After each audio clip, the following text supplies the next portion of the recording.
It's news time. Information is power. Be current. The news headline. The special advisor to Lagos State, Joe Igbokwe, says thank you PMB as he shares new photos of Niger Bridge. The news in full. The special advisor to Lagos State Governor on Drainage and Water Resources, Joe Igbokwe, has taken to his verified Facebook page to thank President Muhammadu Buhari and his administration for their good works through the Niger Bridge. While expressing his gratitude, Joe Igbokwe said that all the troubles and pains we went through on Niger Bridge since 1990s will end this year. The Niger Bridge is a Nigerian federal government project that is long and furnished with other ancillary infrastructure, including Owerri Interchange and the toll station, all at Obosi City, expected to be completed in the year 2022. The bridge was initiated under the administration of Goodluck Jonathan and is being sustained by President Muhammadu Buhari. The post made by Joe Igbokwe reads that this particular effort by President Muhammadu Buhari should actually be praised because the Niger Bridge is a Nigerian federal government that has actually been long furnished with other ancillary infrastructure, including Owerri Interchange and a toll station at Obosi City, expected to be completed in the year 2022. The bridge was initiated under the administration of Goodluck Jonathan and is still being sustained by President Muhammadu Buhari. While expressing his gratitude, Joe Igbokwe said that all the troubles and pains that people went through on Niger Bridge since 1990s will also end in no time.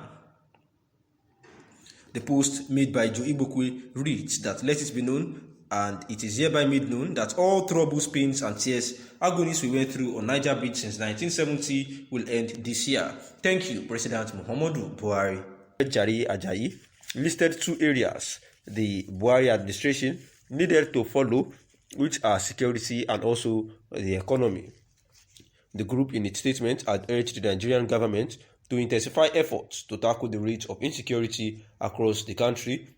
Through its spokesperson Abdulaziz Suleiman, the group believes that every general, that is the coalition of the northern groups on Sunday, had already said that 2023 general elections could only be held in expectation of every Nigerian, was that the government would bring a conclusive end to the daunting security challenges that characterized the country in the past few years.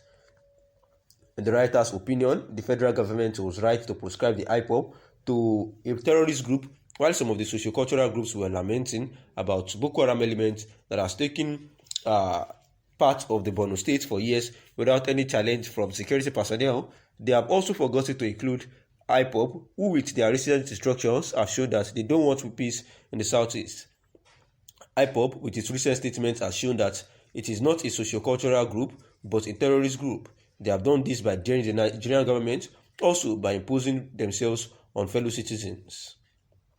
Seeing that as part of the action plans for the year 2022, the group, just like the Boko Haram, has already said that they don't want to be part of Nigeria, and according to the group, there shall be no more Nigerian national anthem sung in schools in the southeast region. Furthermore, the group said that children of the southeast must no longer be reminded that they are under oppression by singing the national anthem of the oppressor. The IPOB also urged school authorities and proprietors to teach the students the Biafra national anthem instead. And what IPOB has failed to understand is that every citizen in southeastern states has equal rights to decide what sovereignty they want to obey. IPOB has to understand that the southeast can and will never be a Biafra land, because in Nigeria there is only one sovereignty, and it is the federal government. Their propaganda of oppression is baseless because they are the ones oppressing innocent citizens in the southeast.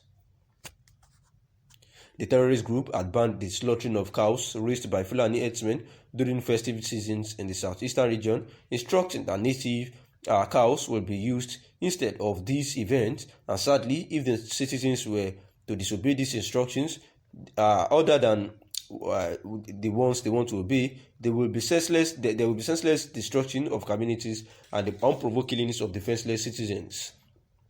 Innocent and vulnerable people will face the full terror of these criminals if they went ahead and slaughter cows raised by Fulani herders, and IPOB is trying to create disunity amongst the southeast and the North. And this is why the writer is of the opinion that the federal government was actually right to have proscribed the indigenous people of Biafra, as a terrorist group in the year 2021, because they have not proven to be a sociocultural group in the country, saying that the coalition of the northern group, the Ohanize and the Afenifere Middle Belt Forum, with respect to their own individual, assertions this year, had shown that in this new year, they had shown that truly Buhari must tackle insecurity and also the ailing economy of the country. But with respect to the few instructions given by the IPOB, the writer is of the opinion that they do not want peace and the federal government would be right in whatever action it takes against them,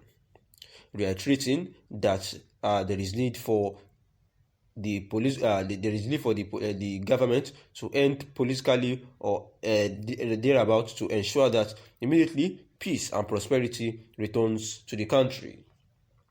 A summary of the Middle Belt Forum meeting was that, through the national president, Pogo Bitros, says that they have continued to suffer severe and persistent attacks from the gangs of murderous herdsmen, and that this can no longer be tolerated because it is becoming a trend in the states within the Middle Belt region, consisting of Benue, Adamawa, amongst others, and therefore there is need for the federal government to live up to responsibility this 2022 to ensure that insecurity comes to an end. Same as the Ohanize, Indigbo had actually said through the National Publicity Secretary, Chidiozi Ugbonaya, that they need to ensure that injustice comes to an end, the federal government needs to ensure that injustice comes to an end in this year, 2022, and also the Afenifere group, through its publicity secretary, that is Jare Ajayi, said that the Buhari administration must use the remaining part of 2023 before their tenure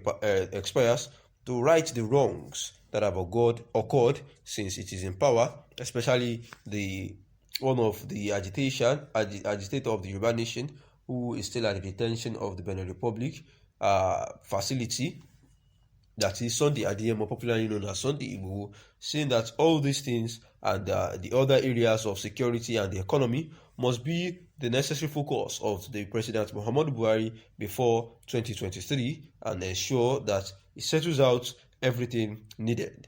The coalition of Northern Group as well, says that there is need for the Nigerian government to intensify efforts to tackle the rate of insecurity across the country, and through its spokesperson Abdulaziz Suleiman says that even for the 2023 general elections, that they expect that security challenges that have been characterized for the past few years should be brought to a stop. And also, the writer says that the IPOB, having declared that they do not want national anthem and other things to be played in the schools, have to take a second look to it.